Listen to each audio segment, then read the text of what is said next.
Hello and welcome to Basement Fodder, the only podcast that you're currently listening to. My name's Todd. I'm Dave. As always, live from the segmental basement of doom. It's like mini basement of doom. Right between Dave's LARP weapons and the box where the cat shit. Sandwich, nestled, if you will, between these two things. Yeah, I'm by the LARP weapons. He's by the shit box. Broken down, rusted out shit box. Anywho. How many podcasts can you listen to that has a quote from Coneheads in it? It's true. It's because most of these motherfuckers don't know Coneheads. I don't think most of the people listening to the show were born when Coneheads came out. So makes me sad. My girlfriend was 3 years old. She'd fucking kill you. She was. It's true. She should fucking kill you. That reminds me of that fucking that day at one of my old jobs. We were all cracking jokes and doing stuff, and I made there's something about Mary reference. And the fucking this one kid, no, like some people do, but the one main kid basically just like deadpan stared at me and stuff. Was like, what the shit was that? And I was like, something about Mary. And he was like, I don't know what that is. We did the math. He was 7 years old when that movie came out, and I'm like, I saw that in the theater when you weren't old enough to. When Ben Stiller was relevant, this kid was 7 years Yeah, I was like, oh, for fuck's sake. God damn it. I think I was 19 when that came out. Yeah. And then, of course, like, Facebook loves to do that shit, too. They're like, ooh, look at these alternative songs that turned 20 in the year 2017. I was like, fuck you, alright? Like, it's all like Fiona Apple, Criminal, The Verve, all that shit. Yeah. I was like, now you're an old lady, and you're probably even more fucking creepy I live on a street corner. Now you are a meth addict instead of looking like a meth addict. Out there with a cup, fucking changing it. I've been a poor girl. Like bad decisions. I've heard about Fiona Apple in so long. She's probably terrible. She's probably fine. We're just like assuming that anybody from that time period no longer has a career or money. I just assumed she was like like Scott Stapp from Creed. Yeah, she's like living out of a Motel 6 now. She's probably like bunkered up with Scott Stapp. In there with Scott Stapp writing his brand new hit. Like, I just bought some fucking gum shield. God, yeah. I bought some close-up to hold in my dentures. He's a bad boy. He hogged all my money. Like, oh god. That's just all bones and chin. Like, that's what that is. Anyway. So here's a ride of the segue. Yeah. Hey, you went to a concert recently, didn't you? Speaking of music. Yeah, this past Saturday I went up to Detroit to see... I'm sorry. Oh, dude. Okay, so I lucked out because... You went to the post-apocalyptic wasteland that is now It was, Detroit. because 75 South is completely destroyed. Really? Yeah, like, it's all shut down and completely tore up. Damn. Like... It looked like something out of, Snake Plissken would be like, shit, let's go. On the way into the concert, and Snake Plissken's out there fighting people. I mean, there were Red Wings fans there, so, I mean, it makes sense. I love all our Michigan fans. Sorry, Pat. Your team sucks. But, yeah, no, I guess it missed the football game, thank God. But right as we were getting there, people were fucking... Like, we thought they were Ohio State people because they were all in red, and then it turns out... Red Wings. Yeah, they were Red Wings because that game was going on across the street. And then we got to the Fillmore because that's where it was. And it was the hymn concert, this final... Whom? Whom? Him. Who? Yeah, that's right. Steve? Yeah. It was their final tour, so we got to see it. Man, the fucking line, though, was, I think, like 3 or 4 blocks long. You didn't have to buy tickets there, did you? No, we already had our tickets, so okay. we just sat in the car until all those like dumbass goth kids who were standing out there free. Dude, there was one motherfucker, I shit you not, in gym shorts, flip flops, and a t-shirt. I was like, "Well, you're obviously from the upper. 37 degrees. You're obviously from the Upper Peninsula of Michigan." Yeah, but yeah, it was actually, man, it was fucking windy and brisk up there. That's for sure. I can imagine. But we got in. It was really sweet. There was a nice surprise for me because CKY was one of the openers.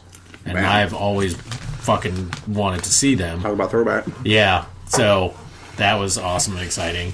The band was really good. The venue was pretty awesome. I've never been to the Fillmore, and that was really, really sweet. It's very like... I'll have to show you the pictures of it. It's very like old school, like...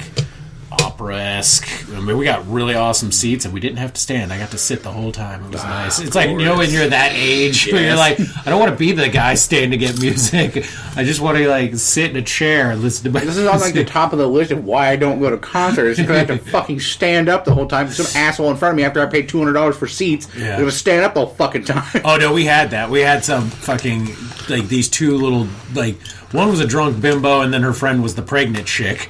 And I'm like, why the fuck are you at a hymn concert? You know that babies would say, they're like, oh, why?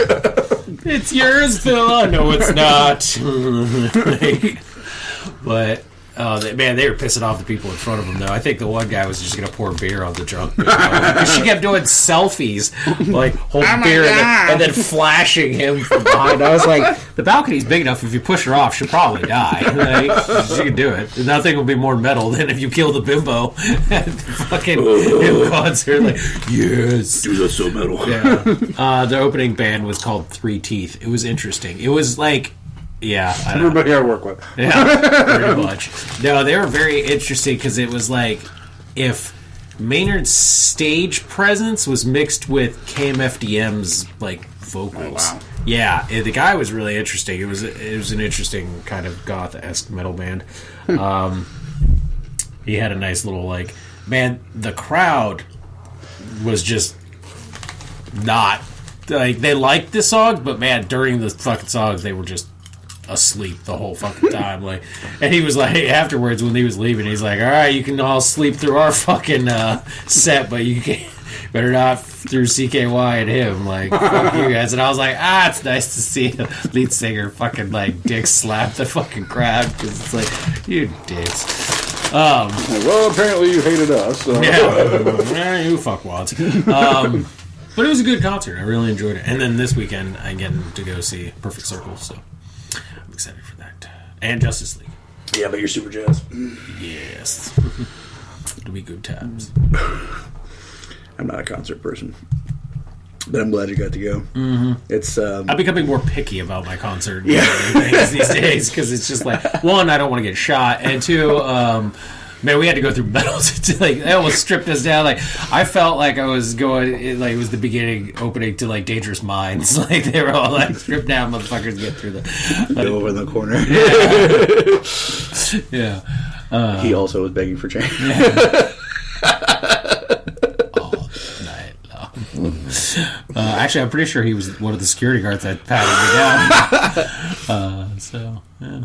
That was good. Oh, God. Shit, yes, we made Fiona Apple and Coolio references in less than 15 minutes. It was like I love the 90s. I'm like quoting Coneheads. We're talking about Fiona Apple and fucking Creed. That's right, only half the audience will actually know what the fuck we're talking about. Coolio. What's a Coolio? Dangerous Minds. I don't know what that is. What's a dangerous mind? Are they gonna talk about dicks? You never know, motherfuckers. You never fucking know. It's hard to get away from, I tell you. Well, the odd thing enough is this is the second time we've recorded this show. Yeah. Although this is completely different than what we were talking about the first time. Yeah. But the reason is that our microphone crapped out. Oh, yeah. And we didn't know until we recorded the entire show. It was so fucking weird to hear. So I edited the show. I go to edit the show, and I'm like, the interest music plays as normal. No, you motherfucker. Like, that's what the audio sounded that's what like. So, motherfucker. No such luck on that one. So we actually went out to the Best Buy, and I was like, I have this one microphone that I'd looked at before that's about $70 or so, that we could totally get that. We got there, and to be honest, it looked sort of like a weird, vibrating egg that you would put inside of someone. And it looked kind of with flimsy. A spreader feature, with a pair of anguish kind of spreading action. And it looked kind of like if we were to put it on the table down here and a cat came a little bit, that we ended up actually getting the Yeti Blackout from Blue.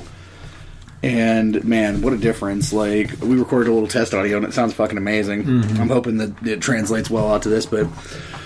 And this thing is substantial. Like, when I say that this is heavy, it is fucking... Like, it has a big Like, if a cat tries to knock it off, it's most likely going to fall on the cat and break its neck.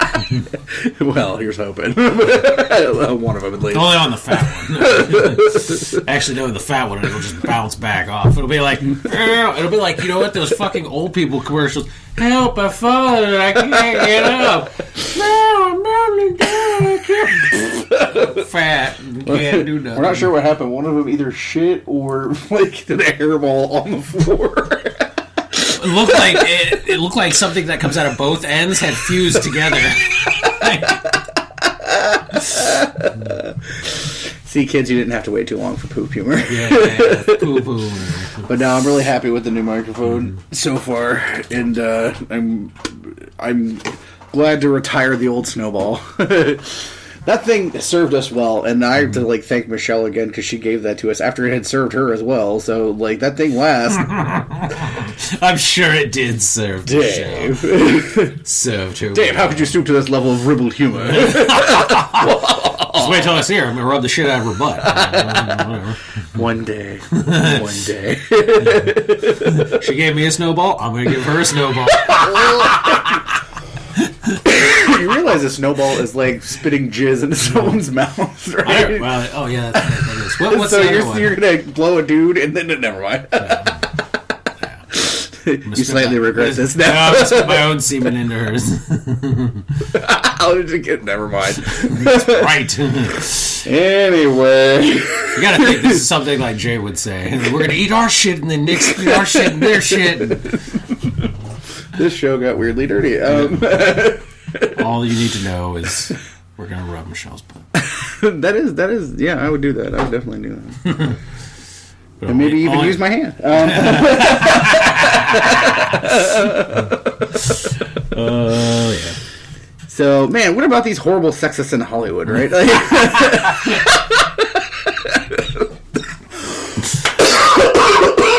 Oh, I'm dying. Died.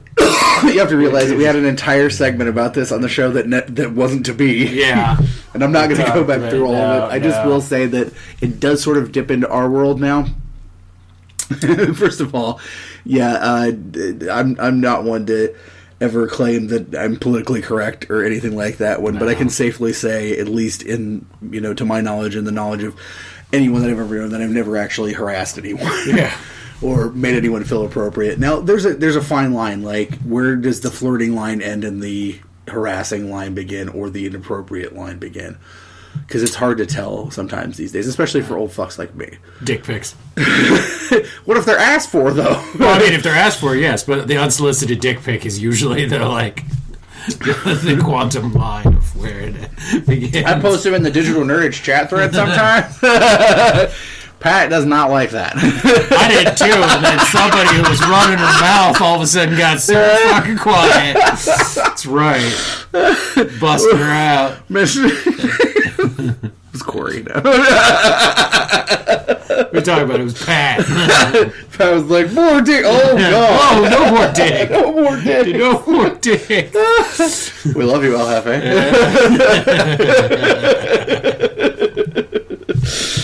But no, it has gotten to a weird level. And it has crossed over into the world of comics to the extent of that Andrew Kreisberg, right? I believe so. Yeah, it's Kreisberg. Yeah. The executive producer of Arrow and Flash and Supergirl, Supergirl and Legends has been accused of sexual harassment. Yeah, and so much to the point that he's been removed. He's been suspended. Which was interesting because I don't know to what degree it it's happened. But what was it? Apparently, Amel, Gustin, pretty much all of them speak out about the Kreisberg allegations. I think I want to say that it's like important to not convict people without proof. Yeah, that's one of the things that it's like you have to find out all the information, because like it's getting really crazy. Yeah. Also, what was it? Let me see. DC Group editor Eddie Berganza suspended following new allegation about sexual harassment too. So I mean, both in show and in comic, it's becoming a thing. This is a thing. Honestly, sexual harassment is nothing new. Mm-hmm. It's been around, for years, and before there was even a name for it, especially before there was a name for it. It doesn't shock me on some of these folks that have come out, like, Harvey Weinstein. There's been rumors about that for years. Yeah. But even there's been things said about Affleck, and there's been things said about Alec Baldwin, and Alec Baldwin has even said himself, like, hey, I'm not innocent of any of this shit. Like, I've not been a great person to women for many years, and I'm trying to be better, Yeah. And even, like, Jeremy Piven recently was accused by some actress that was on Entourage, I think. Yeah. And he wrote an interesting statement, and one of the things that he was talking about in there was that, like, because of how horrible this is, and because of everything that's happened, people are very quick to act without any sort of proof. Yeah. And, like, how do you prove that you didn't do something? Yeah. Like, what is his name? Danny Masterson is right now also being accused by like 4 different girls, and there was a petition to like shut down his show, the one on Netflix, which this stuff has been popped up before, where it's like people like with the Spacey thing, they wanted the entire show canceled, and it's like you have to be careful, because that's not just hurting that actor, that's hurting everyone that's on that show, so it's like they're trying to take that to that next level, and it's and they're trying to do it before proof has even been acquired and stuff. I mean, and it's like, this is people's livelihoods, and their reputations, so you want to make sure. I'm not saying that people shouldn't do it. I'm just saying if it gets brought up and it's going to happen, then due diligence needs to be done. No, absolutely. And if they are pieces of shit, then they're pieces of shit, and because as scandals like these, this is the ripe time when all the crazies come out of the woodwork. Yeah, and they think like, "Hey, I'm gonna get me some money." Yeah, because that's the other thing is like a lot of these things can turn into like settlements and stuff. Now, this is women on men, men on women, doesn't matter. Like we're not saying just like women are gold diggers or anything like that. I'm saying anybody. Little kids will go after Michael Jackson. We all saw it happen. I mean, come on. Yeah, they ain't that the fucking kid. I'm pretty sure there was like an Etch-a-Sketch fucking program of Michael Jackson's dick. Now every little kid's like, I know what his dick looks like. Dude, I tell you, Michael Jackson, we've talked about this before, but I do not, I don't know. But anyway, so, yeah, a lot of more and more. Somebody joked around about the theory of now that there's 2 theories. One's that Hugh Hefner was a wizard holding a force field back, and now that he's dead, all the motherfuckers are getting busted. And then the other jokey theory is that fucking Carrie Fisher's coming back from the dead to fuck motherfuckers like up. You'll all pay motherfuckers, like she's finally getting her revenge and shit. So, I mean, here's the thing, and if you were a person who's done this, then you need to pay for what you've done. You know what? You need to be outed, you know, to some extent. Yeah. But then also, I feel like there's a part of me that also thinks, like, how responsible can you be for actions that happened 40 years ago or some shit like that? Like, do you, like, okay, so, like, in the case of Spacey, like, okay, yeah, you're still responsible because you're a fucking pedophile. Like, you're an accused pedophile at this point. Like, it's not like, oh, I came onto a guy at a bar. No. There's plenty of those, too. Yeah. It's, I tried to seduce a 14-year-old. Okay, yeah, there's no statute of limitations on that to me. Yeah. But then, like, one that I heard about, like, somebody else was like, oh, in 1985, he hit on me. Ooh.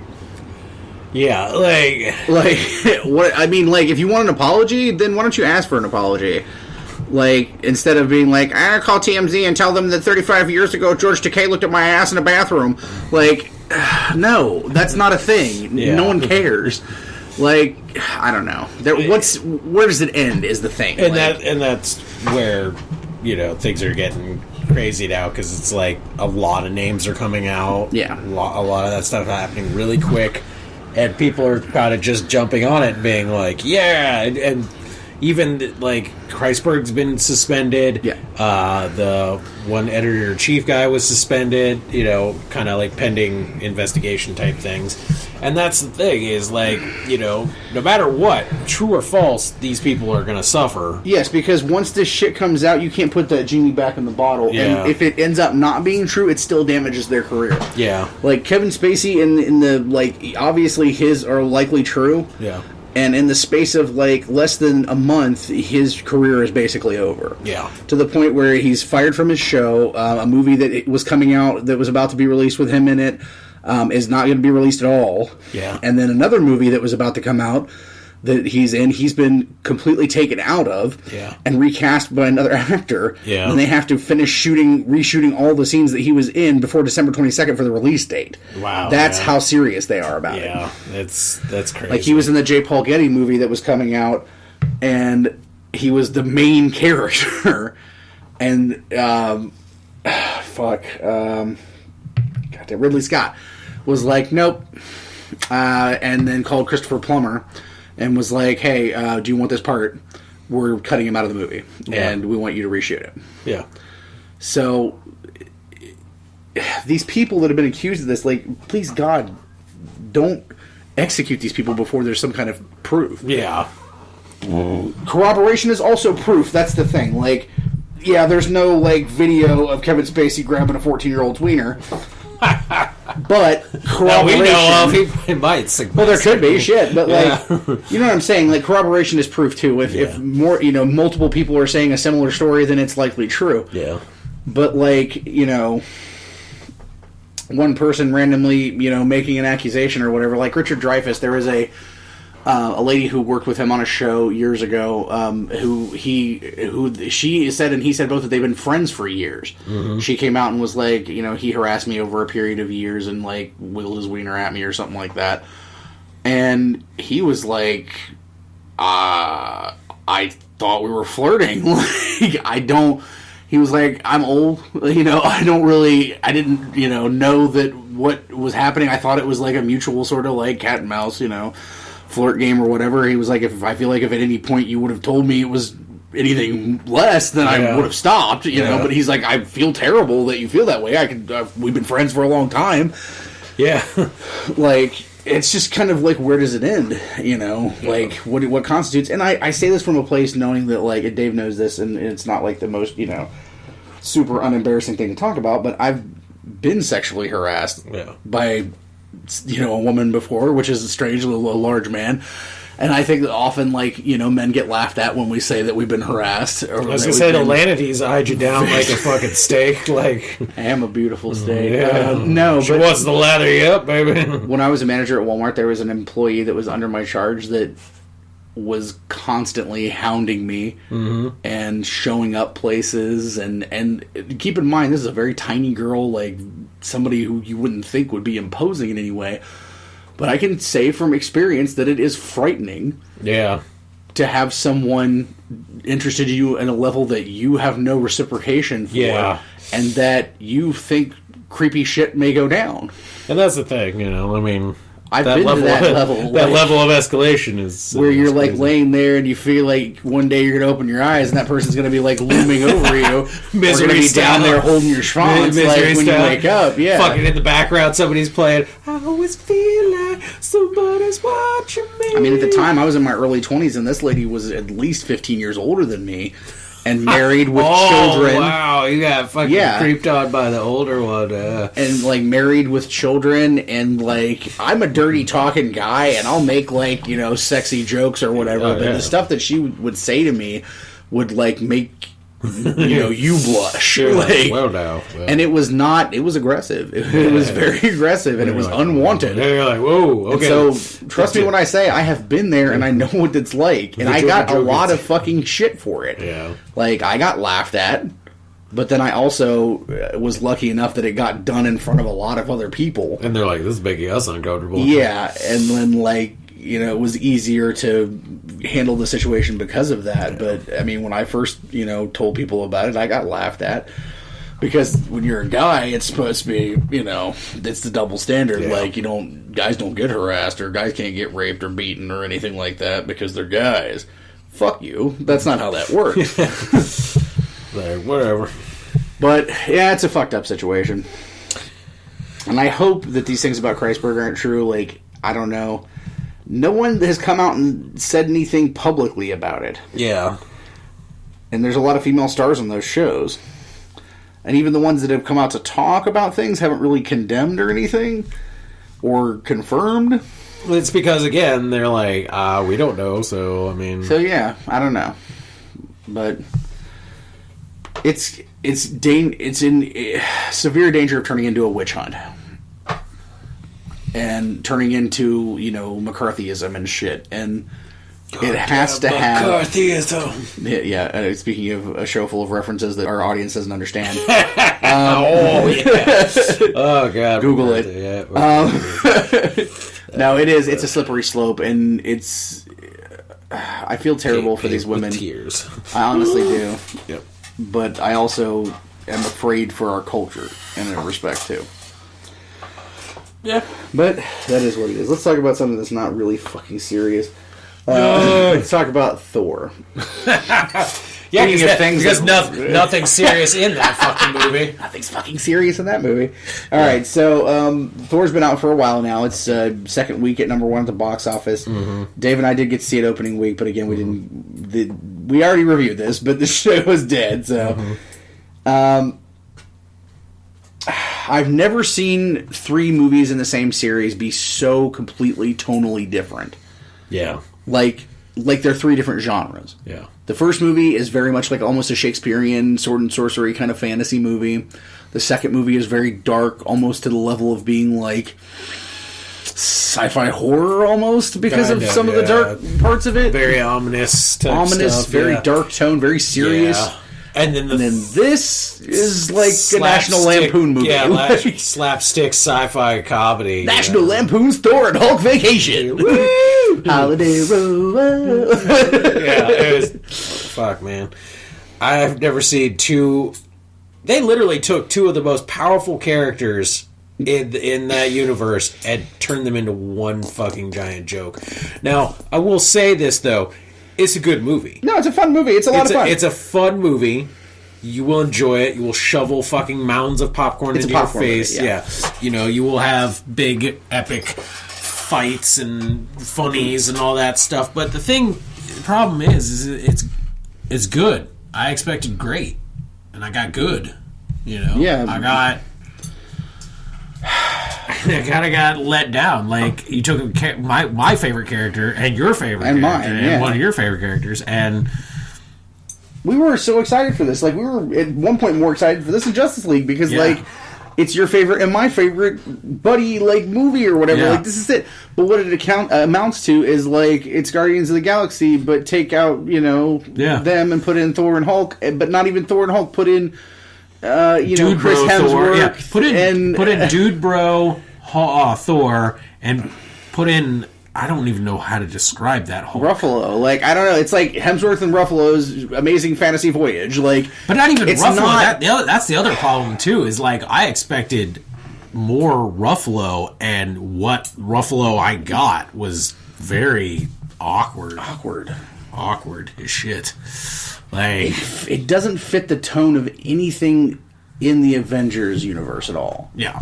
Like, it is exactly tonally the same as watching Guardians of the Galaxy, But Guardians of the Galaxy is not the same tonally as Avengers. Yeah. Like Avengers and Cap and all that stuff, it has a different tone. Like Avengers has a lighter tone, but it's still got serious in it. Yeah, and there's funny moments in it. Like there's good little one-lighters, here and there. Right.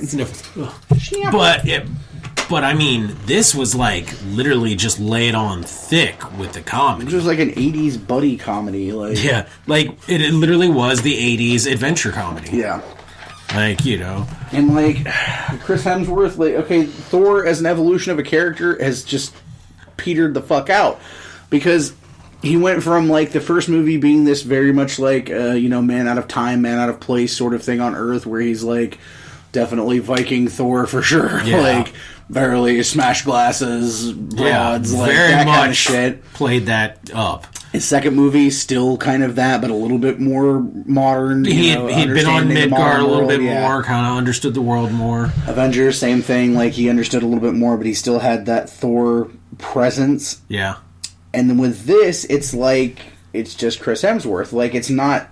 It's like, we saw Chris Hemsworth be funny in other stuff, and we like him funny, so let's just let him be funny and not really be Thor at all. Yeah.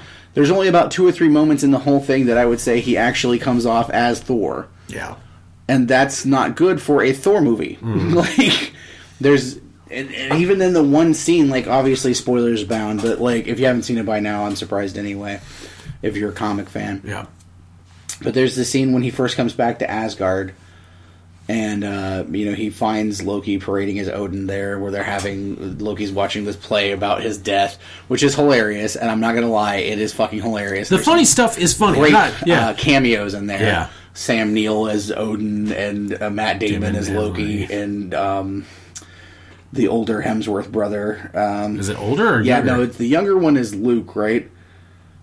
No, Liam. Liam's the younger one. Luke is the one this was. Oh, okay. Luke is the one that's on Westworld with Anthony Hopkins. Yeah. So he was playing Thor. So that was a lot of fun. But then, like, is when he's talking to Loki and as Odin, and he's trying to get him to reveal himself. And he throws the hammer, and is basically like, the hammer's going to come back to my hand no matter what's in front of it. Yeah, and he just holds on to the back of Odin's That's actually head. lifted directly from a comic. Yeah. So that's really cool, and he seemed like Thor, and he had Thor presence there. He's fighting creatures at the beginning of the very beginning of the movie. It seems like when the action happens, like when there's just no comedy, it's straight action. That's when you get your glimpses of Thor, But other than that, it's like fucking chuckles, yeah. Fucking. Once that haircut happens, there's no semblance of Thor back in this movie. Yeah, that's the other thing too, man. When that fucking haircut happens, it literally he went from like Thor to dude bro Thor. Yeah, and it was like, what the fuck? There's just like, if you watch these 3 movies, you would not know they were connected. Like, you would think there were like 3 reboots or something. The Doctor Strange stuff was cool. Yeah. That also felt very much like a Thor and Loki and stuff, and was really good. The Anthony Hopkins shit was fucking... I gotta tell you, Yeah, man, like, bad. I love Anthony Hopkins as an actor, but he definitely phoned this one in. Yeah.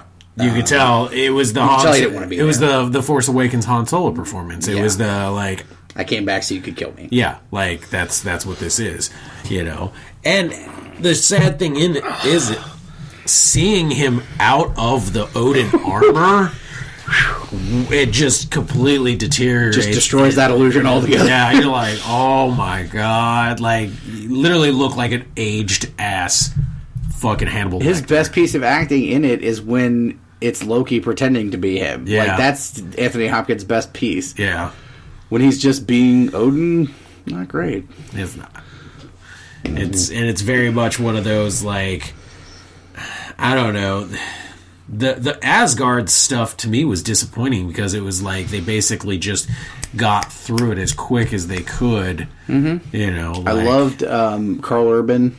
He was amazing. Scourge, yeah. But he didn't get a lot to do, but he packed as much as he could into that small thing that they gave him to do, basically. Yeah. It was a great character, good character evolution for the amount of time he was in there and stuff like that. But, again, Marvel problem. Hey, we have a villain. Hey, let's kill it off as soon as we fucking can. Yeah. I have the same problem with Hela is, like... Kate Blanchett's fucking amazing, and the first time I've ever found her attractive. Hot. Extremely sexy, but Yeah. she has precious little to do other than that cool trick where she turns her hair into her horns. Like, she's a badass fight. Okay, yeah. And this is the other thing that fucking pissed me off and stuff. Yeah, we get it. She's like fucking a badass. Mm-hmm. But I mean, they laid waste to fucking so many characters to prove that she's this badass. Like, spoilers again, all 3 members of the Warriors 3 get fucking killed. 2 of them, fucking Volstagg and was it Vandal or Fandral get fucking just immediately hoed the like, fuck out in the movie for less than 10 seconds. Hoed the fuck out. And you're talking like Ray Stevens and Zach Levy, who are really good actors. Yeah. Did really great with these characters last time. Why would you even bother bringing them back? Yeah, if this is what you're going to do. Just voted it. Hogan got the best fight scene out of them. Was a badass, and then just gets fucking murked. Yeah. Like, I mean, I'm hoping that they filmed additional scenes with them or something, and they just got cut. Because if I were Zach Levi and Ray Stevens, I wouldn't come back for that shit. Yeah. Well, I'd have been like, Zach Levi's suck my dick. now Shazam. Yeah, so. but I would have been like, suck my dick. That's an insult. I'm not like, coming back for that shit. Like, well, we were contracted to do this many movies. I was like, that wasn't even doing a movie. No. Sif wasn't even in it. No, and it wasn't even mentioned. No. Like, even fucking Natalie Portman got mentioned. Mm-hmm. Jane got fucking mentioned, which was bullshit. And that's another thing. Like, no Stellan Skarsgård, no Kat Dennings, no that whole nothing. little fucking thing is gone. With no other explanation other than he got dumped. Yeah. Which, again, turned into... The weird thing was, like, there was this level of, like, competitive arrogance about Thor. And, like, yeah, he's... those things, but it was to that, like, fraternity level. Like, that, like, him and Hulk, him and Loki, him and basically anybody that even fucking remotely kind of said a cross word about him and stuff. He was like, no, I'm not. Flex. Oh, look at my muscles. Muscles. Funny Dude, comment. I don't know. Like, Valkyrie. I like the chick who played her a lot. Yeah. I don't remember her name off the top of my head. Tessa. Yeah. Tessa Thompson. Tessa Thompson, yeah. She's great. Yeah. But her character is a cliche. It's that, strong chick, cliche, like, I'm running from my past, like, I'm a loner with a heart of gold, kind of shit. Like, I stumble. Man. That was funny. They pissed me off with her the first scene she shows up because Valkyrie is a fucking badass. Mm-hmm. And what's the first thing they do? They have her literally stumble fuck out of her spaceship only to fall face first in trash. Like, it was disappointing as fuck. And they're like, haha, that's funny. You thought it was going to be all serious and badass, and then we made her fucking like, oops. We made her some stumbling drunk moron. Yeah, and I'm like, what the fuck, dude? Like, we made her Star-Lord with, Asgardian tattoos and boobs. Like, that's essentially what they did. It was like, take Star-Lord's personality and give her Gamora's, like, physical, like, skill set and stuff, and then that was it. That's, they're like, oh, okay, that's great. And then they decided to take, like, elements of the Hela story from Thor, and then Ragnarok, elements of the Ragnarok story, and then elements of Planet Hulk, and mishmash them together into this big thing or whatever. But the thing is that they pissed on both stories in doing it. Yeah. Especially Planet Hulk, which, like, was my only chance, really, I think, to get a good Hulk movie was for them to do that, and I knew they never would. And when I saw this, I was like, okay, well, they're going to do it this way. Like, they're going to do Planet Hulk, but call it Thor. Like, essentially. And... yeah. But there's elements. There's characters from it. There's... You're on the planet. Yeah. And you have... three, because there is a cameo sculpture of Beta Ray Bill. Yeah, Beta Ray Bill, yeah. But literally you get 2 characters from Planet Hulk, and one of them they royally fuck it up so bad. Like, so let's talk about Korg. God. Korg is voiced by the guy who directed the movie. He's associated with Flight of the Conchords, which we're both huge fans of. There's a place for that. It wasn't here. Yeah. This character, though and again I have to keep saying this, it was funny, but it was disappointing. Yeah. Because as funny as it is, It's not the character. It's not the character. No. Let's make the big, angry, rock guy a little soft-spoken New Zealander. Who says funny but slightly awkward stuff. Yeah. And they didn't even make him as big as the other fucking guys. He was tinier and blue and never fights, like uses a gun once and stuff, but never that same character that you got from Planet Hulk, that fucking epic character. Nope. Meek's in it. Yeah, he's basically a sight gag. Yeah, he's just like a thing. Let's talk about Jeff Goldblum. I'm pretty sure Jeff Goldblum didn't know he was in this movie.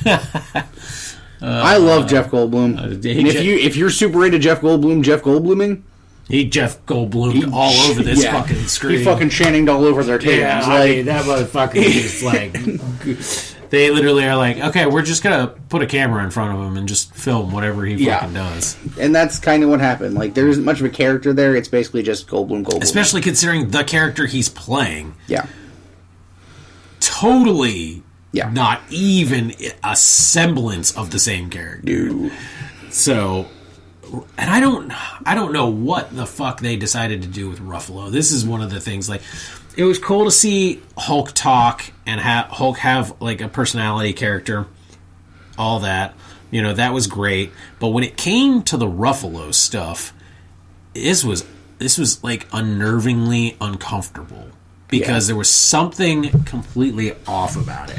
I wonder, like, if Ruffalo even wanted to be in this. Because, like, he even came off as kind of like, I don't want to be here. Yeah, like he was phoning it in, too, and shit. Yeah, I don't know. I don't know what the hell they were thinking on this one. Like, there's a lot of script writing choices that I just don't understand in this movie. And then, like, ultimately, like, one of the reviews I read of it kind of sums it up for me. It's like, it's a lot of fun to watch and completely forgettable. It is. And it is. Like... It's like, with Guardians of the Galaxy, it's like, I loved watching it, but then, like, can I go back and pick out a lot of specific moments that I thought were great? Good movies with great things in them. Yeah. But that's about it. Yeah. Like, it was great to see Heimdall get to, do cool things as a god and get to be a badass and fight, not in armor, not standing there just like, I stand here. But again, kind of completely useless for even being in it. Yeah, because like it suffers from that same problem that Civil War did, is it felt like two different movies. Yeah. Like the stuff that was happening with Heimdall and the stuff that was happening with Hela felt like a different movie than the shit that was happening with Hulk and the shit was happening with quote-unquote Thor.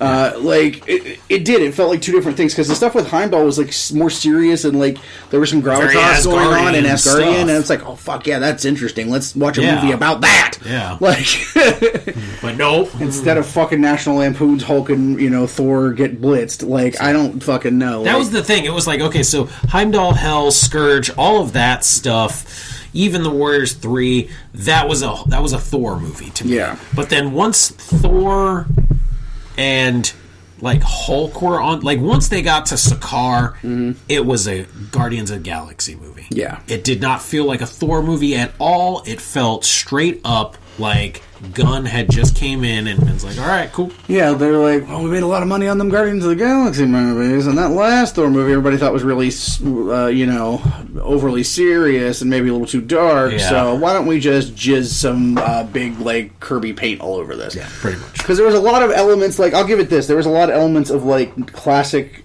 Kirby Thor. Yeah. Because, like, a lot of these creatures and stuff that you saw on Sakaar and a lot of the guard uniforms and stuff is very much Jack Kirby influenced. Very bright, and I applaud that. Yeah. Because I love Kirby. Yeah. But I don't know, it's just tonally, it's all over the place, and it isn't anything like the other ones, and it doesn't fit with the Avengers movies at all. It fits. And that's what they even said. The guy even said that it basically was kind of supposed to have no real fucking connection to the other stuff. Like, it was kind of like, they were just like, oh, we're really kind of doing it. So, like, should you see the movie? Yes. Yeah. I mean, if you like Marvel movies in general. Will you enjoy it because it is the Marvel formula? It's the new Marvel formula, the Gunn formula. Will you enjoy it? Yes. Will you say you loved it? I don't know. No, probably not. And will you say, like, hey, I need to go see that, like, 5 more times? Yeah. No, probably not. Like, when it comes out on DVD, I probably watch it again. I mean, I'll buy it because it's Thor. I want to see the deleted scenes and see what they took out. Yeah. But honestly, out of that whole experience, I think I was more excited seeing the preview for Black Panther. Like, that looked like really a badass movie. That looks like a serious movie. Yeah, which I'm surprised because I really give no fucks about that character, at least in the comics. But they've actually showed me a trailer that I'm intrigued now. So I'm willing to go see it. I'm of two minds. I've always thought T'Challa was an interesting character, but I never thought they wrote a story that I gave a shit about. No, they did. He's a fascinating character, and Wakanda is a fascinating place. Except for when him and Storm. Yeah. That's what it got interesting. But that's also, like, right, towards the end. So I'm very excited to see that one. Man, we've gone 45 minutes. I didn't realize that. I wanted to address a couple things. I'm going to save the last thing for last, but we want to talk about Hot Shot. Yeah. We talked about this a little bit last week. That we had Hot Shot number 9 and we hadn't read it yet. We finally did get to read it. Watson, I want to apologize because we were behind. And we had a lot of shit going on. We've had a lot of shit going on. And with the new schedule, it's... Also, too, we kind of had to wait because he gave it to us. It didn't come out until November. Yeah, so it's like... We could look at it, we could read it, but we weren't able to say anything about it, so now... But now that we are... motherfuckers. We read it this morning, and what was your take on Hot Shot number 9? It was good. I enjoyed it. I don't know. For me, I would say it felt like a transition issue. Mm-hmm. Kind of... I wouldn't say there was a lot of heavy story progression. There was some interesting stuff in the beginning, mm-hmm. and then there was some, like, a day in the life of Ike montaging and stuff. And Victor Dandridge is a very white man. What the hell happened there, Watson? Like, all right, who did your colors? Why is he a grunge, shaggy-looking white guy? He looks like Zach De La Roche from fucking Rage Against the Machine. Like, we're trying to say about Vic here. I don't know. Rage Against the Comics? I don't know what's fucking going on here. We have enough controversy about changing characters' ethnicities, Mike? Come on. Are you whitewashing Victor Dandridge? Like, what the shit, man? J-Fab was interesting. I don't know how that costume functions. Watson, I'm just saying, it's a lot of spirit gum to hold that boob cups up, man. The face mask. I don't understand how that even happens. Like, the moment she goes to say something, she just...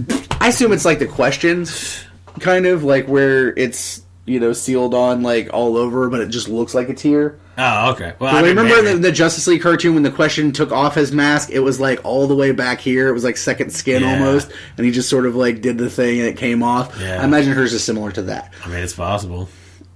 Maybe they second skinned the rest of the outfit on her too. It's like, shit. You even fucking like... Maybe it's a symbiote. J-Fab's the symbiote. Oh no. Watson does love Spider-Man. I splooked the Spider-Man shit. But... I mean, it was even funny because even Hotshot in the book is like, don't look. Damn, man, yeah, no, shit, can't. Don't. If you want to see Hotshot awkwardly trying to hide a boner, like in a spandex onesie,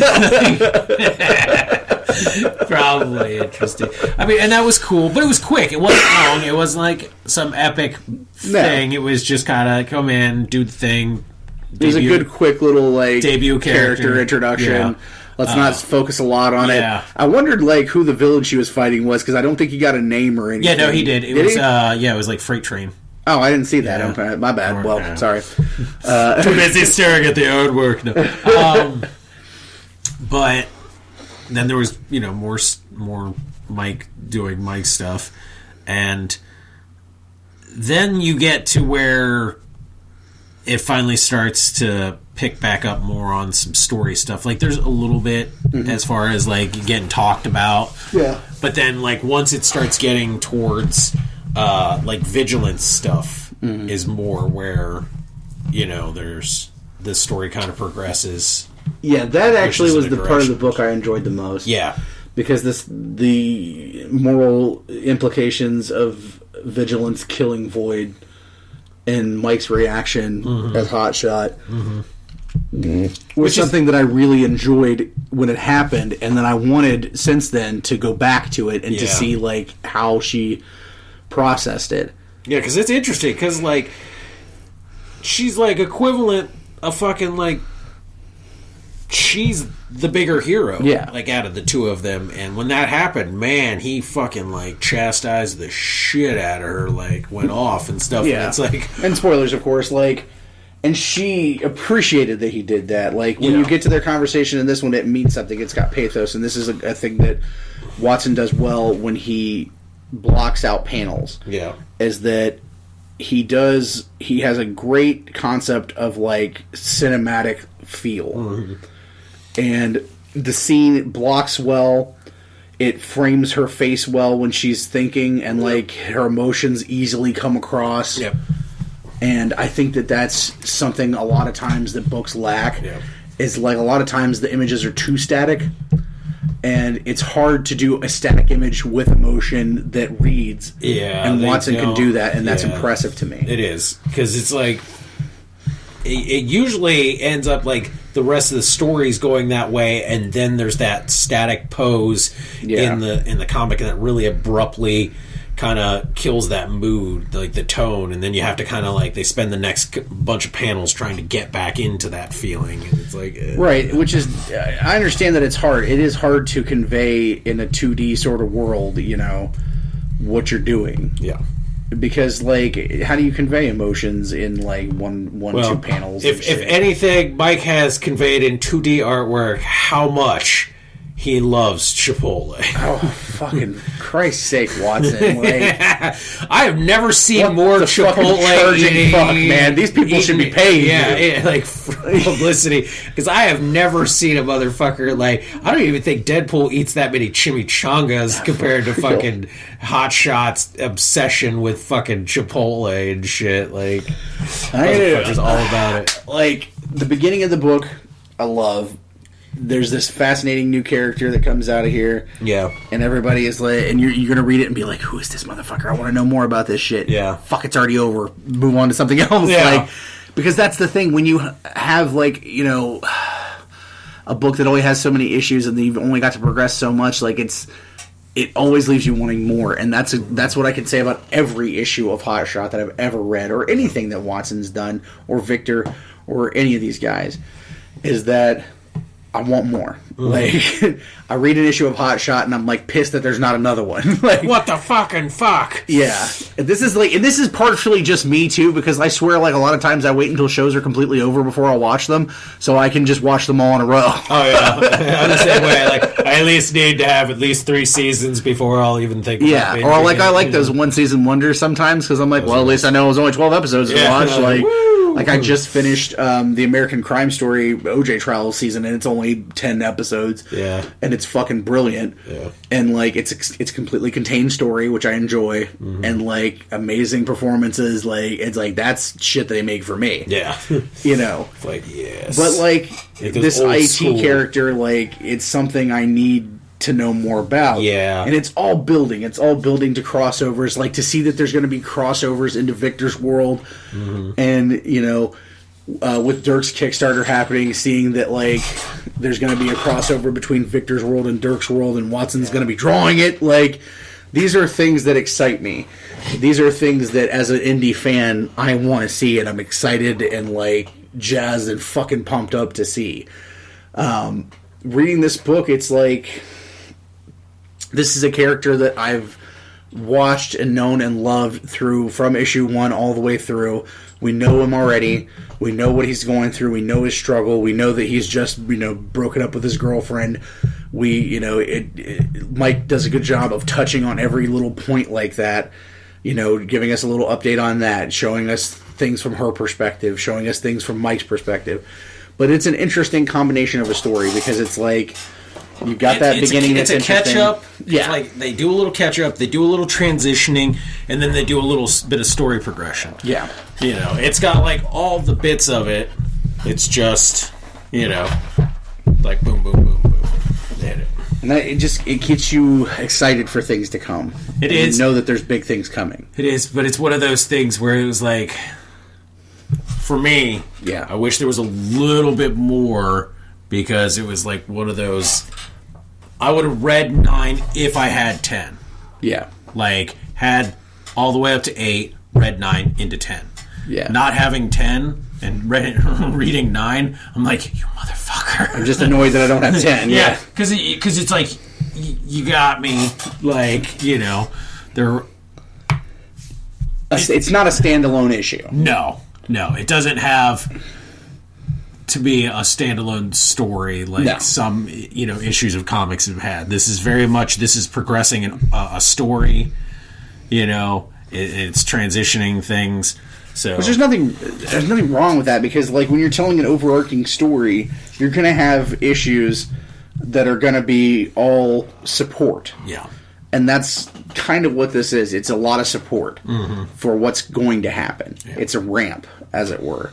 Like, it's the on-ramp. Comics are like, especially when they're, again, like with an overarching story like this, they're like a roller coaster. There's like the uphills, and you hit that peak, and then there's back in the valley when you're building up again and going back up. You know what I mean? And so this is one of those like in the valley building back up kind of issues. My favorite thing about it, actually, and this kind of is because I'm a Superman nerd, is okay, this is a major spoiler, and so like if you don't want to hear this, then skip about 3 minutes ahead. But at the end of the issue, we find out Void is not dead. Yeah. And there's a moment that shows him like locked in the bottom of the government facility and shit, and he's laughing, and it reminds me very much of when they caught Doomsday and they strapped him to that fucking chunk of rock and tossed his ass out into space, and then they show that scene where he's laughing in space. Yeah. That's what this reminded me of. Yeah. This destroying, all-consuming, fucking hellish character that you think is dead is not dead. Yeah. And, like, something that, like, his supposed death, like, put a strain on Vigilance and Hotshot's relationship in a respect. Yeah. But then what's the implication that he's not dead, and that does she know? Yeah. Is my question. Yeah. Because I don't think that she does. No. This is just me personally. I have no insight on this whatsoever. Yeah, no. It would seem like it, because, like, the way she's talking is one of those, you know, those senses of, like, yeah, I did cross the line and I need you to be there to be, like, you know, I don't think she would have said those things if it was like, no, I really didn't cross the line, because he ain't fucking dead. No, because I think, like, Vigilance, is amazing and powerful as she is, she's still naive to some extent, because she's not a person that grew up in this world. Yeah. So there's still a naivete to her, and I think she trusts, you know, the government a little bit more than she maybe should at this point. It's like that run with, like, Supergirl, where Lex was her boyfriend, Lex Luthor 2. Like, well, that, and it was like more where she had grown up on Krypton, like, to a certain extent, so that, like, where Clark knows how the real world, you know, the Earth world is, she's very much like, I know how it is on Krypton. There's a mirror there. Yeah. There's a mirror there. Because, like, there's a mirror between the Clark and Kara relationship, and there's a mirror there between Vigilance and Hotshot's relationship. Because Mike is the hero that's grew up here, and he's been there, and he knows how the world works. And Vigilance is this amazingly powerful creature that is almost childlike in some respect, because she doesn't understand how the world works exactly. So this is a fascinating thing. I also want to point out the random possible Ren McKenzie fucking cameo that was in there. It was not named Ren, but some... Oh, we're talking about the Batman v Superman argument. Ratman, gentleman. The super gentleman and stuff like that. Where he's like, bah! The Ren but not Ren, the large, muscular man with a mohawk. So Ren but not Ren. Who's just like verbally threatening. Like, I was half expecting us to pop somewhere in there, like, because this is very cameo heavy, you know. But it was like the beginning and the end are like bookends to further and then continue. Yeah, and then the middle is Micah's hotshot. Yeah, pretty much. Yeah. Oh, and I don't trust that Remington motherfucker. No, no. Alliteration is a thing, and that's a possible Lex Luthor. Oh, fuck yeah! And, you know, he's a Lex Luthor Maxwell Lord motherfucker. Like, nope. But overall, I give it high marks. I'm very excited for the continuation of the story. There's so much great stuff coming out of Freestyle Comics that I'm so fucking excited to see it. and I hope that everybody checks it out. You can check out Mr. Watson on The Art of Mike Watson, I believe on Facebook and Twitter. And his number one media source, Facebook Live. Fucking Facebook Live. Yeah. Yes, if you've ever seen a Facebook Live video, you probably saw Mike. Yeah, it was probably Mike's. That's probably your first introduction to Facebook Live. Mike Watson. But check out Freestyle Comics with a K on Facebook, too. And I'm sure I'm going to tag Mike in the post for this, so he'll Facebook Live something about it. Something about it, baby. Yeah, Mike, why don't you Facebook Live about me, baby? What the I thought you loved me. What the fucking fuck, man? Where's the love? Yeah. I should Facebook Live right fucking now just to spite you. Yeah. Where the hell is my phone? We're just going to start Facebook Living about you not Facebook Living us, motherfucker. Oh, but I definitely recommend it. Now I want to talk about something that's not fun. Yeah, that was the fun part. Okay, so now, if you love ranting, and you know that we love doing it, or, well, we're good at it, it's in the genetics. It's a thing. It's a thing. It's a thing. That's about to happen. But this is not necessarily going to be a fun rant. This is going to be kind of an angrier rant, I believe. With some seriousness about it. So, if you were expecting a fun rant, I'm sorry, kids. You can fuck off.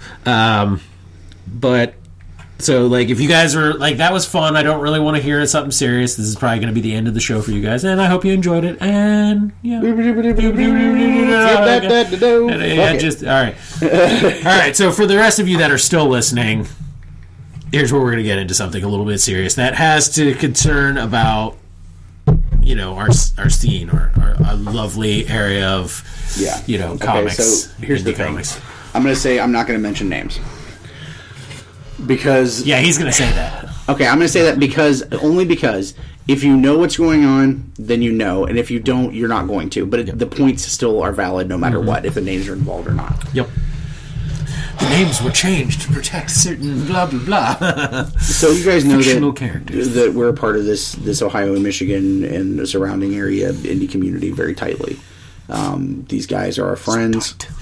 These guys are our contemporaries, our colleagues, our mentors in getting into the cons. These guys mean a lot to us, and it makes me really angry when I see hypocrisy and when I see bullshit that I need to call bullshit. So here's the thing. Bullshit. A friend of ours who has been doing a comic for a long time, let me say that I liked the comic. And I've supported it. I've been a heavy supporter of it. Active, heavy supporter, monetarily as well. And I've done things. I've done Kickstarter videos. I've, interviewed this person about it.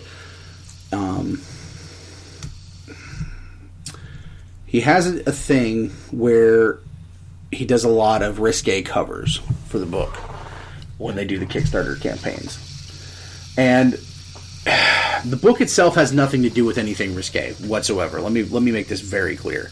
If you read this book is a fantasy sword and sorcery sort of, more akin to something along the lines of Lord of the Rings or something like that than anything that's it's more Lord of the Rings than Game of Thrones.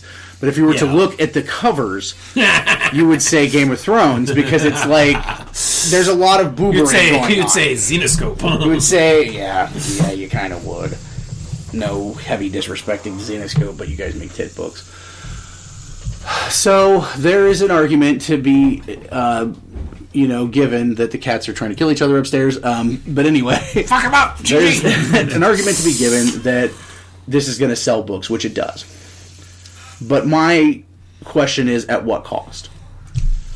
And it feeds into something that happened recently. A few weeks ago, our friend, he made a post about someone had come to him in the industry and basically said that the only reason your books sell is because of boobs. And accused him of kind of being a pornographer and some other things. Yeah. And I felt genuinely bad for him, and I do. Because it was somebody he respected. Yeah. And it's unfortunate, but I feel like he and I have had these conversations. Oh, yeah. And I have personally... He and I have had these conversations. And he and Dave have had these conversations, and we've expressed our thoughts on this many times personally, so I'm not going to say anything here that I haven't said or wouldn't say to him. No. And I'm sure he's going to listen to this at some point. And he's, you know what? I'm going to be honest with you. You're my friend, and I hope that you don't take it badly. But, you know, if you feel like, you know, we're saying something that is unfair to you or that is hurtful or whatever, I'm sorry for that, but I'm just going to be honest about this because I can't keep my mouth shut about it any longer. It's becoming a divisive thing within our community, and Dave and I have to talk about things that are important to this community. Yeah, especially like the way in which it's escalated. Like this could have not gone down the road it's gone down, but it has. So, you know, it's going to get talked about. So, after, you know, just a few weeks after making a post about, I'm serious about the book, and the book is not about boobs, and I'm, you know, sad that someone would think that it's about that. New promotion started for the new Kickstarter, and one of the first images that popped up on my Facebook feed is two half-naked women rubbing their boobs together and staring lustfully at each other. Yeah. Which I would guarantee, because I've read every single other piece of the book, has nothing to do with anything inside the book. Yeah. First of all, my biggest problem with this is it's bait and switch. Yeah. Because if I'm walking into a comic book store and I pick up this comic book that has these two, lesbitronic girls... No, this wouldn't even be sold. Well, you know what I'm saying, though. But yeah. If I walk into a comic book store and I see two lesbitronic women on the cover of something like a fucking Zenescope book, you know, staring at each other's nipples all lustfully and shit, I'm going to think, hey, this is a spank book. Yeah. And I'm going to pick it up, and then if I pick up that book and I start reading it, I'm going to be disappointed that this is not what I looked for. Yeah. Not disappointed because I don't like the book or whatever, there's something wrong with the story. Disappointed because this isn't the spank book that I thought it was. Yeah. So my question is it worth the sales if they're not buying it for the right reason? Yeah. If they're not buying it because they're interested in your characters and they're interested in the strength of the story and where the things are going, if they're buying it because you've got pretty painted titties on the cover... At what cost? Then, to me, you know what that equals? That equals somebody puts that in a board in a bag, and that goes up on a wall or in a collection. And it never gets read. It never gets read. It just looks at that cover. And it's a damn shame. Because I know you well enough, sir, and I'm speaking directly to you now. I know you well enough to know that this is a story that means everything to you. Yeah. That you've cultivated since you were a child. Yep. And if that is the case, then I tell you that you're disrespecting yourself right now by doing this. And I understand that you want to get books sold. And if you were to come out and tell me this is exactly why you do that, then I would be like, okay, whatever. I get it. But at least, okay, if you're going to do that, then own up to it. Own up to it. Like, don't... And this is what always got me, was because in the beginning, there was a very much like a, no... I'm not going to go down that road, or I'm not going to, I don't want to do that. Like, I want my stuff to stand on its own. And then what really ticked me off was that you hired pretty much a pornographer. Oh, no, a legitimate pornographer. And when I say this, I mean, if you look up who's doing these covers and you go to that person's website, this piece of shit, literally, all he does is make some of the most gratuitous, disgusting, offensive, sexist shit that I've ever seen in my life. He will take characters and actresses, and I'm not going to deny this motherfucker is super talented. No, he's insanely talented. That's what pisses me off. Yeah, motherfucker is insanely talented, but I would not call him an artist because of what he does. He's a pornographer. And he basically takes actresses and draws them in the most realist of ways. Like, I mean, it is basically almost portrait, the way he draws them, but then draws them in positions and outfits and proportions that I would honestly be surprised if these actresses ever found these things. He would get his ass suit off. Yeah. Because of, like, likeness shit or whatever. But I mean, there are ones where it's like their shit is just all, and I mean, the anatomic detail is ridiculous. Yeah, you never thought you would see, the wrinkles on the Baroness's chuck hole until you saw this guy's that picture. tutorial picture. Yeah, where she was God. fucking. I was like, Evangeline Lilly needs to know about the fact that I can basically count the fucking crotch fibers, you know, in her fucking no special spot. God damn it! God damn. You thought fucking Tolkien was mad at fucking Peter Jackson? Shit. See that? Yeah, Nothing yet. Like, I just so. Anyway, this came out, and one of our female creator colleagues, quite rightly, could not take it anymore. Read it, and I truly believe, you know, only having read just the post, anything else was completely gone. But having read that was done in the most like heartfelt and professionalist way I could imagine it being done. Yes. You know? And it seemed like it came from a place of like, hey, we're friends, but dude, this is what you're doing. Someone needs to tell you. Yeah. And that did not... And I'm going to tell you, you know, to her, someone already has. We have. Yeah. And it didn't matter. Yep. I understand that you, as a struggling artist or as a struggling writer, you have to make decisions to make money, to sell a book. And I understand that, especially when this is part of your livelihood. And I can't judge anyone for trying to maximize the amount of money that they're going to make off a book. No. But you need to be real about it.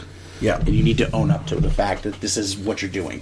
You can't trade on porn and then act as if that you're surprised that people would say that you do. Yeah, like, I'm offended. I can't imagine that you would be surprised. Yeah. Because this is what you're doing. Yeah. And I hope, if you're listening to this, because you're my friend and I do care about you, that you take this as a wake-up call and to understand that this is not just one person's opinion that's out there in this. This is your friends telling you, hey, you're not realizing this, I guess. Yeah. But you're trading on pornographic images to sell your book when your book has nothing to do with porn. And even for me, at least, I just, like,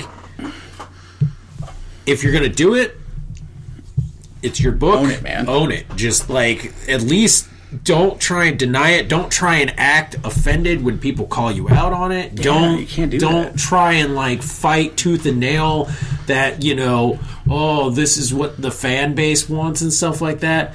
Something had to have been shown, had to have been done for them to see that this is something they could have possibly gotten. Yeah. And that's how this road went, you know, got down this way.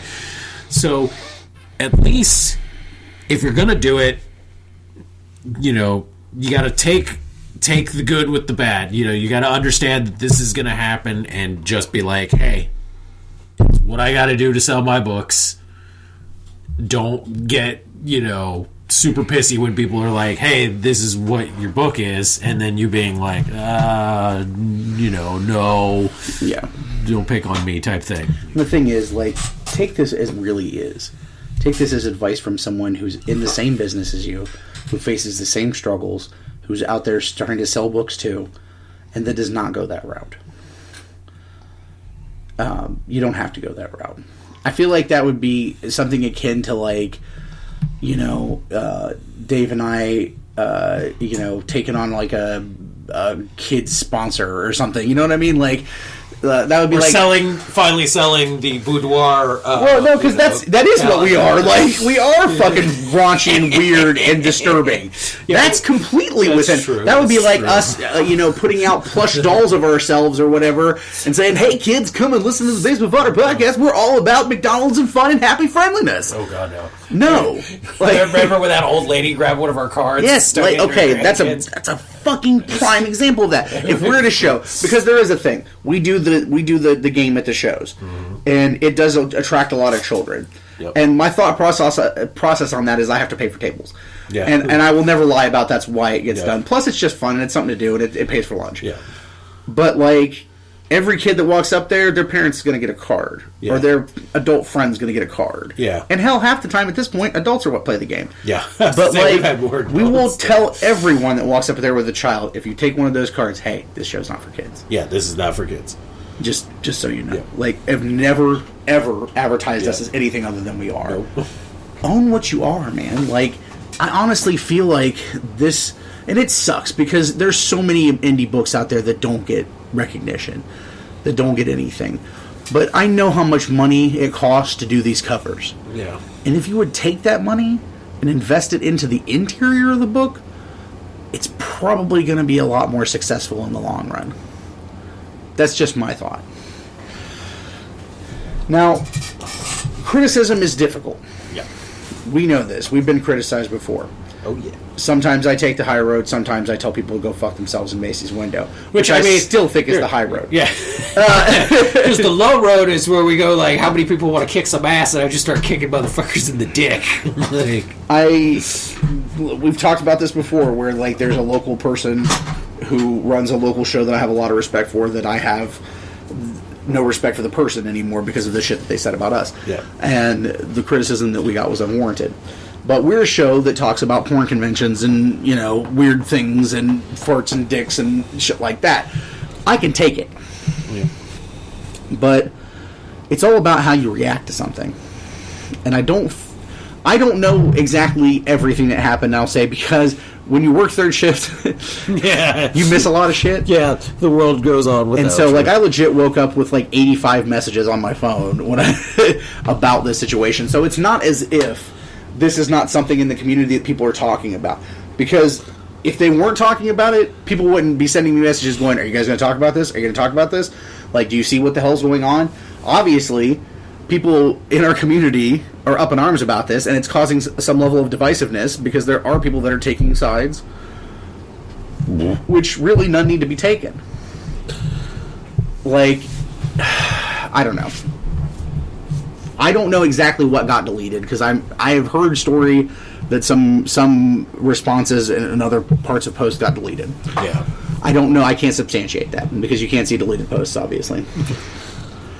But I did see a post, you know, from the person in question talking about some other things that I feel like are unrelated, but the timing and the tone of the post makes me think that this was some sort of weird retaliation. Yeah.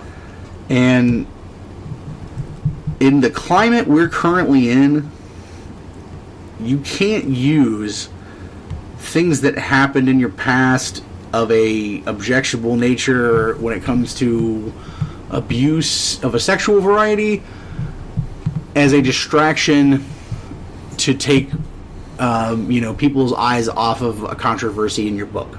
Yeah. It's not okay. I know that these things that he was talking about are true because he's told me about them before. Mm-hmm. And it's horrible that it happened. It's like no one will ever condemn you for something like that. No one should. I truly feel bad that shit happened, and I hope those slime balls. But those two things have nothing to do with each other. You can't use one to deflect the other. No. Or you use it as almost as a way to be like, this allows me to do that. Or type of thing. The way it came off. Now, again, I will say that it did not directly say anything in the post about it, but the timing of it and the tone led me to believe this. So if I'm wrong, then I'm wrong. But it almost came off to me as if saying, I was abused, so therefore you can't accuse me of being a pornographer. Yeah. And I disagree with that heavily.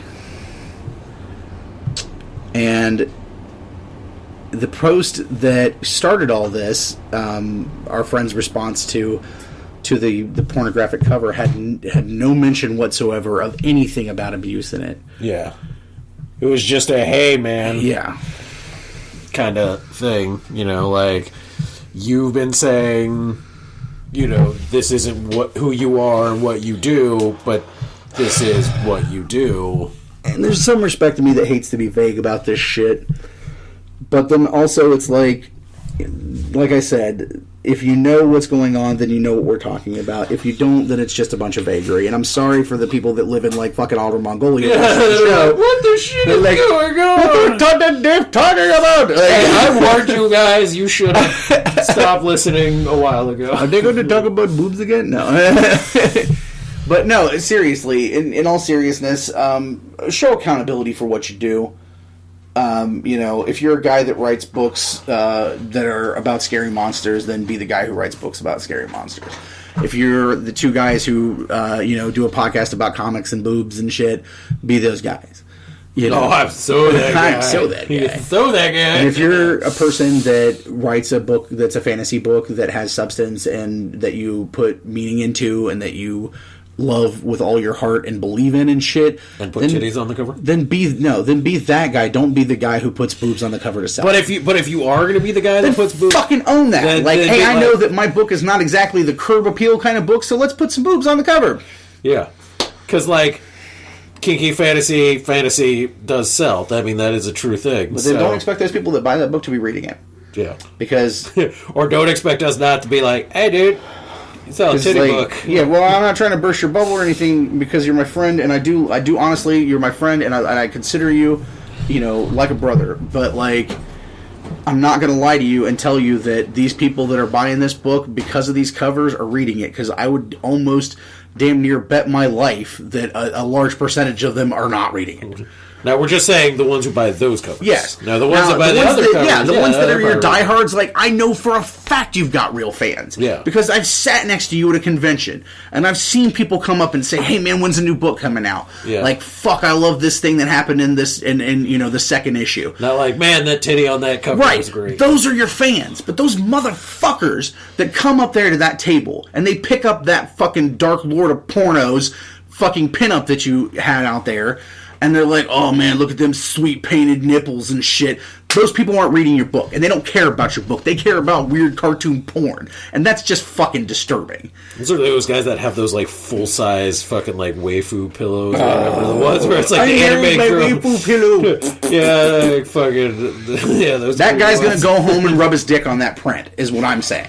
He's not going to read your comic. Your beautiful artwork's going to be staring unknowingly at old creepy guy Johnson as he's breathing heavily. And the other side of that coin is that some people are going to walk up to that table and instantly be put off by that. Yeah. And instantly be like, well, that's not the book I want to read. Yeah. Even if it might be a book you would want to read. Yeah. Because, if there was this great, awesome book about, fucking horror and steampunk cool shit or whatever that you and I would love, but we walked up and there was, a Zenoscope cover on it, we're not going to pick it up. Actually, this sounds shitty, and I'll go ahead and say, the moment I see Zenoscope on the cover, I instantly lose. Yeah, because I'll be I'll see something, I'm like, man, that looks sweet. And then I pick it up, and they're like, it's a Zenoscope. And I was like, yeah, I'm cool. I'm good. Yeah. Because, honest to God, I know what I'm getting. Yeah. And I hate... You know what? That sucks, because, we have friends that have done work for Zenoscope, and I hate to keep shitting on Zenoscope, but, they're the example I'm okay with it. of I'm okay with when I think of boob books, because that's what they put out. Yeah. Anyway, this is not an indictment of Zenoscope tonight. Yep. But, it is what it is, man. Come to terms with what you do and be honest about it. That's all I'm saying. Yep. I think that's all we've got to say this week. Yeah. Since we're at about an hour and a half at this point. Yeah. The last half hour is the rant.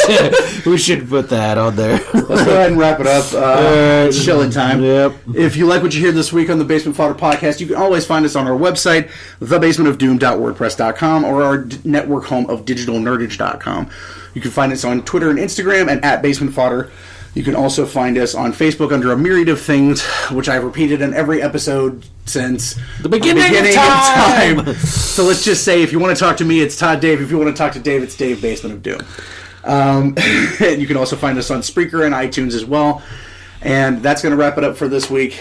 As always, from the Basement of Doom, I'm Todd. I'm Dave. And until next time, the basement door is closed, and please don't unfriend me because we talked about this. Bye-bye. Later, bitches.